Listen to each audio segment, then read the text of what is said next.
जय सिया राम मित्रों स्वागत है आप सभी लोगों का अपने इस यूट्यूब चैनल लाइफ ऑफ सनातनी में। और स्वागत है आप सभी लोगों का श्री रामचरितमानस रामायण के एक और नए अध्याय में।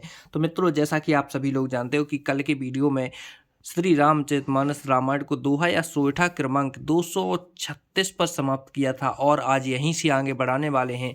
तो मित्रों, वीडियो को लास्ट तक जरूर देखें और यहाँ पर भगवान राम और माता सीता के मिलन की जो सुंदर सी कथा चल रही है उसका आनंद जरूर लें। तो चलिए मित्रों, बिना कुछ देरी के वीडियो में आगे बढ़ते हैं। लेकिन मित्रों, वीडियो में आगे बढ़ें उससे पहले हमारा आपसे बस एक ही छोटा सा रिक्वेस्ट है। यदि आप लोगों ने अभी तक इस यूट्यूब चैनल लाइफ ऑफ सनातनी को सब्सक्राइब नहीं किया है तो नीचे जो सब्सक्राइब का बटन है उसे दबा के चैनल को सब्सक्राइब कर लेना है, साथ ही दबा लेना है बेल आइकन घंटी को। चलिए मित्रों, तो बिना कुछ देरी के वीडियो में आगे बढ़ते हैं। जय सिया राम। रामा जाने गौरी अनुकूल, सिए ही हर सुना जाए कहीं। रामा मंजुल मंगल मूल, बाम अंगे फरकन लगे। गौरी जी को अनुकूल जानकर सीता जी के हृदय को जो हर्ष हुआ वह कहा नहीं जा सकता। सुंदर मंगलों के मूल उनके बाएं अंग फड़कने लगे। हृदय सराहत सिए लो नाई, गुर समीप गौने दो भाई। राम कहाँ सब कौसुक पाही, सरल स्वभाव छुअत छल नाही।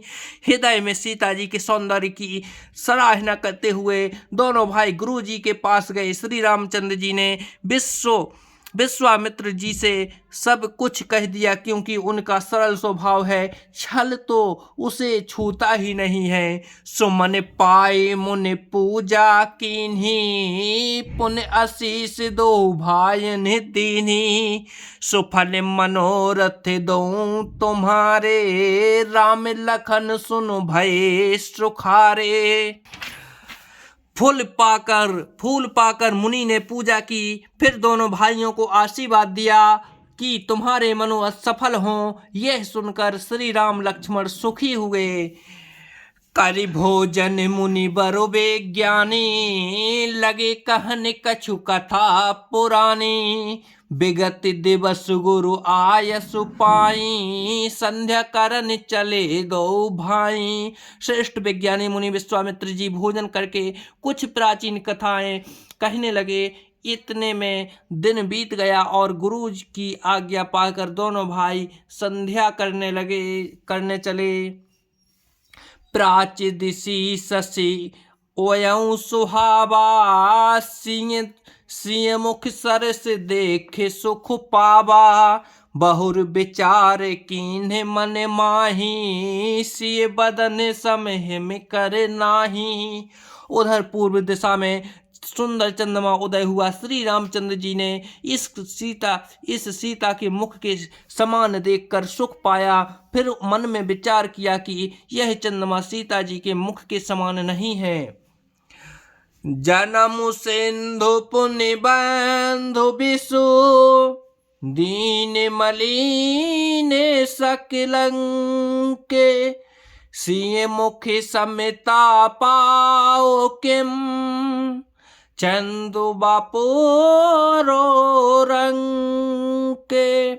खारो समुद्र में तो इसका जन्म, फिर उसी समुद्र से उत्पन्न होने के कारण विष इसका भाई।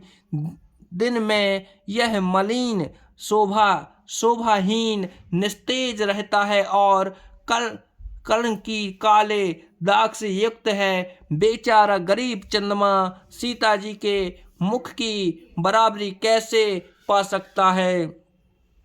घटई बढ़ई बिरहीन दुखदाई, गिरसई राहु निज सीधहि पाई। कोक शोक प्रद पंकज द्रोही, अवगुण बहुत चंद्रमा तोही। फिर यह घटता बढ़ता है और बृहिणी स्त्रियों को दुख देने वाला है। राहु अपनी सिद्धियों में पाकर इसे ग्रस लेता है। चकवी की वियोग का शोक देने वाला और कमल का वैरी उसे मुरझा देने वाला है। हे चंद्रमा, मुझ में बहुत से अवगुण हैं जो सीता जी में नहीं हैं। बेद्रेही मुखे पट तर दीन है, होई दोष बड़ो अनुचित कीन है। सिय मुख छवि विधु ब्याज बखानी, गुरु पही चले निशा बड़ जानी। अतः जानकी जी के मुख की तुझे उपमा देने में बड़ा अनुचित कर्म करने का दोष लगेगा।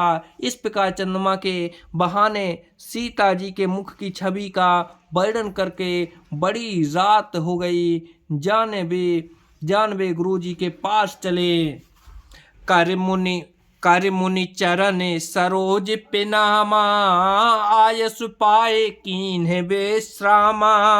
विगत निसार रघुनायक जागे, बंधु बिलो के कहने असी लागे। जिनके चरण कमलों में प्रणाम करके आज्ञा पाकर उन्होंने विश्राम किया। रात बीतने पर श्री रघुनाथ जी जागे और भाइयों को देखकर ऐसा कहने लगे। ओयऊ अरुण आओ लो कहूँ ताता, पंकज को के लोक सुख दाता। बोले लखन जोर जुग पानी, प्रभु प्रभाव सूचक मृदुवानी।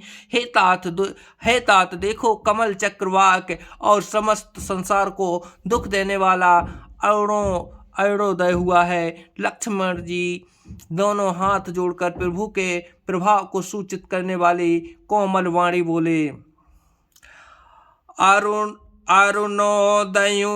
अरुणोदय सकुचे कुमुदे, उड़गन ज्योति मलिन। जिम तुम्हारे आगमन सुने, भय नृपति बलहीन। अरुणोदय होने से कुमुदनी सकचा गई और तारागणों का प्रकाश फीका पड़ गया। जिस प्रकार आपका आना सुनकर सब राजा बलहीन हो गए हैं। तो जय सिया राम मित्रों, आज वीडियो को यहीं पर समाप्त करते हैं। कल के वीडियो में फिर यहीं से आगे बढ़ेंगे। जब तक के लिए जय सिया राम।